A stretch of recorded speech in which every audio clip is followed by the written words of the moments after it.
Ladies and gentlemen, let's set the stage. It's 1963. The world of cars is booming. In America, the big three Ford, Chrysler, and General Motors are pumping out chrome-lined machines built for comfort and style.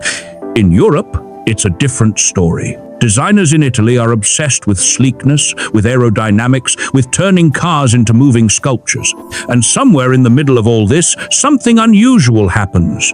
General Motors, with its Chevrolet Corvair and the Italian design house Bertone, decide to collaborate. The result?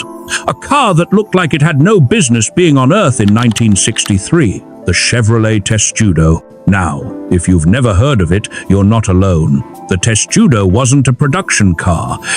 It was a concept, a one-off, a dream made of steel, glass, and imagination. But oh, what a dream it was. Let's back up for a moment. To understand the Testudo, we need to start with the Chevrolet Corvair. This was Chevrolet's compact car, first introduced in 1960. Unlike most American cars of the time, the Corvair was different. It had a rear-mounted, air-cooled, flat-six engine. That's right, rear engine. Like a Volkswagen Beetle or a Porsche 356. For a company like Chevrolet, this was unusual, almost rebellious. The Corvair was meant to compete with imports. It wasn't the most powerful, but it was light, it was stylish, and it opened the door to experimentation. And that experimentation is exactly what caught the eye of Nuccio Bertone, the Italian coach builder. Bertone was always looking for platforms he could turn into rolling art. And he had a secret weapon, a young designer named Giorgetto Giugiaro. Now, keep in mind, in 1963, Giugiaro was just 25 years old. A rising star, yes, but not yet the legendary name we know today. But the Testudo would be one of the cars that made him legendary. So Bertone took a Corvair chassis, shortened it, and handed it to Giugiaro. His mission? Create something entirely new. Something that wasn't just another sports car with curves and chrome. Something futuristic, something that felt inevitable. What Giugiaro came up with was breathtaking. The Chevrolet Testudo looked like nothing else on the road. Smooth, flowing lines, a low stance. Rounded surfaces that gave it the nickname the Turtle because Testudo in Latin means turtle. But let's be clear, this was no slow turtle. This was a sleek, aerodynamic shell, hiding a cockpit fit for a jet pilot. And here's the showstopper, the door. There weren't two doors. There weren't even gull wings. Instead, the entire front canopy lifted up in one-piece windshield, roof, and side glass all together. To get inside, you didn't open a door. You lifted the whole top and slid in, just like climbing into a fighter jet. Remember, this is 1963.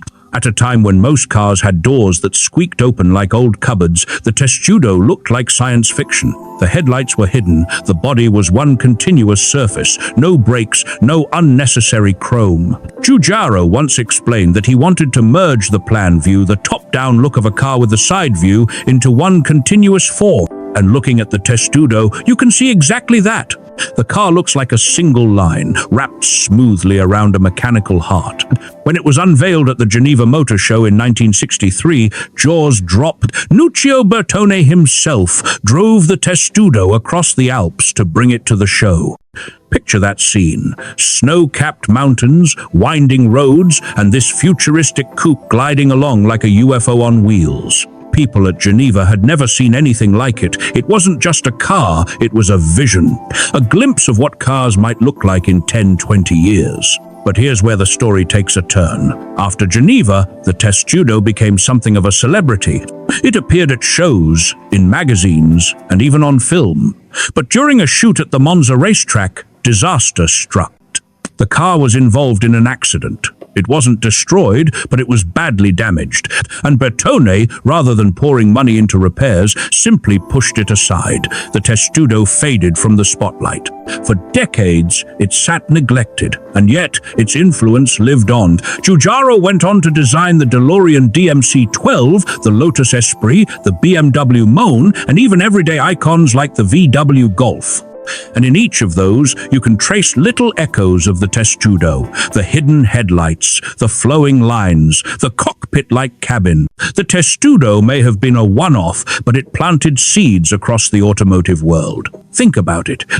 In 1963, when most cars were still dressing in chrome and fins, here was a design that pointed toward the smooth, wedge-inspired sports cars of the 1970s and beyond. So what makes the Testudo so special, even now? It's not just the shape, it's the ambition. The courage to take a compact American car and transform it into rolling Italian art. The courage of a 25-year-old designer to push boundaries, to ignore trends, and to sketch something that still looks modern 6 decades later. Today, the Chevrolet Testudo is remembered not as a production failure, but as a concept triumph. A car that showed what happens when Detroit and Turin speak the same language. And here's the funny thing, the Testudo is technically still around. It has been restored and occasionally shown at concours events. Each time it appears, people are stunned all over again, because it still looks futuristic. It still looks daring. And it still makes you wonder, what if Chevrolet had actually built it? Ladies and gentlemen, that's the story of the 1963 Chevrolet Testudo, a car that was part turtle, part spaceship, and all vision. If you enjoyed this journey into one of the coolest forgotten concept cars, make sure to like this video and subscribe to Car Gourd. We bring you the stories of cars that made history, even if they only existed once.